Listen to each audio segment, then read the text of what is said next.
These are some of the most mysterious photos that have ever been taken. This picture that was taken of a British World War I Air Force squadron appears to be nothing out of the ordinary. That is, until you look at the man that's circled. Behind him, you can clearly see the outline of a man's face. The face belongs to Freddie Jackson, who was a part of this squadron but died just a few days before this picture was taken. There wasn't any photo editing in World War I, and many experts believe that this is Freddie Jackson's spirit caught on camera. This picture was taken on November 22, 1963 in Dallas, Texas. Just moments after this picture was taken, John F. Kennedy was assassinated on this road. The woman that can be seen standing up in this photo is known as the Babushka Lady due to her Russian headdress. There were numerous photos of the Babushka Lady that were taken on this day, and in many of them, she can be seen pointing her camera directly at JFK during the exact moment he was shot. The FBI attempted to track her down as she may have had footage of the president's assassination, but they never found her, and her identity and what she was doing there is still a mystery. Who is Kate Yup and why are so many people concerned with her? She's known for her mukbang videos where she eats seafood really fast. Why are so many people worried about her? Well, let's get into it. So this all started when people noticed that every time there was somebody in the room, she would eat really quick. Then they started noticing the bruising on her lips and her wrists, and even a couple of large ones underneath both of her arms. Her identity remains a mystery and theories have arose within the last 3 years, especially after she made a video and the only letters that were capitalized were SOS. But she has stated otherwise in her captions by letting her viewers know that she's okay. She hasn't posted a video in a while, but it hasn't stopped her fans from checking up on her.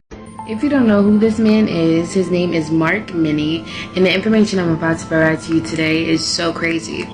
So Mark was once a highly respected detective, and one day he discovered government orchestrated child trafficking.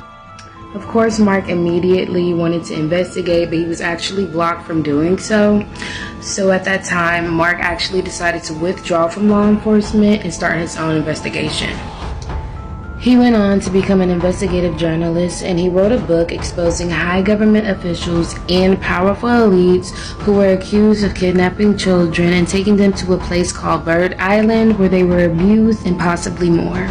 The book is called The Lost Boys of Bird Island, which details the government's involvement, murder cover-ups, as well as the corruption and exploitation of high-level state resources by the network's members.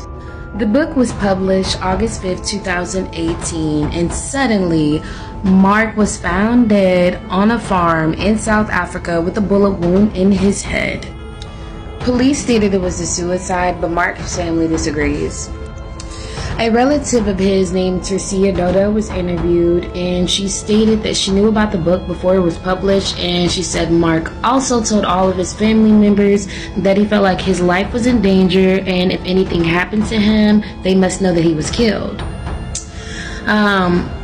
This is so crazy, and I'm not even gonna lie, when I was looking into this information, it really took me to Pinocchio whenever the man was talking to those foxes or whatever about kidnapping the little boys and taking them to Pleasure Island, and it just blew my mind.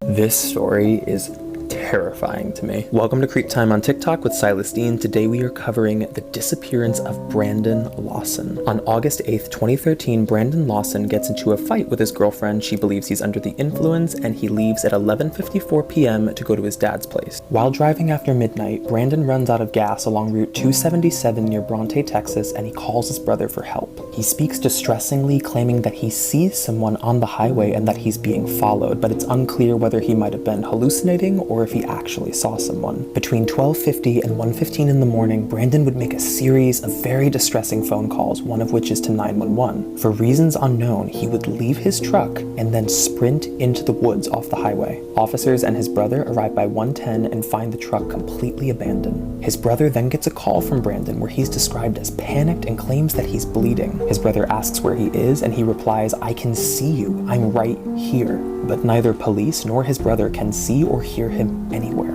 This is the last known call received from Brandon before he's deemed a missing person. The car is towed by morning and he has never been seen since. But the question still haunts the family. Did Brandon really see someone on the highway that night? And if he did, where did he go? Hello and welcome to Mysteries That Keep Me Up at Night, Case 9. Andrew lived in Doncaster in England and was known to be a very quiet boy, however he was extremely intelligent for his age. But on September 14th, 2007, just 14 years old, he went missing. At 8:05 that morning, he left for school, however he had other plans. He walked to the nearest cash machine and withdrew £200, then went home, which was seen on a neighbour's CCTV camera. He took off his uniform and got changed into a Slipknot t-shirt and some black jeans. He grabbed his keys, wallet and PSP and headed out again. He walked to a train station and bought a one-way ticket to London. He was offered a return, which was 50p extra, however he declined, and at 9:35 he boarded that train. His school tried to inform his parents, however they phoned the wrong number, so his parents ended up being not informed that their son had not turned up to school. And at 11:25 on that day, this is the last CCTV footage we ever have of him. And this is him leaving the station at London. Part 2 coming soon. This is one of the most infamous unsolved mysteries in American history. The case of D.B. Cooper.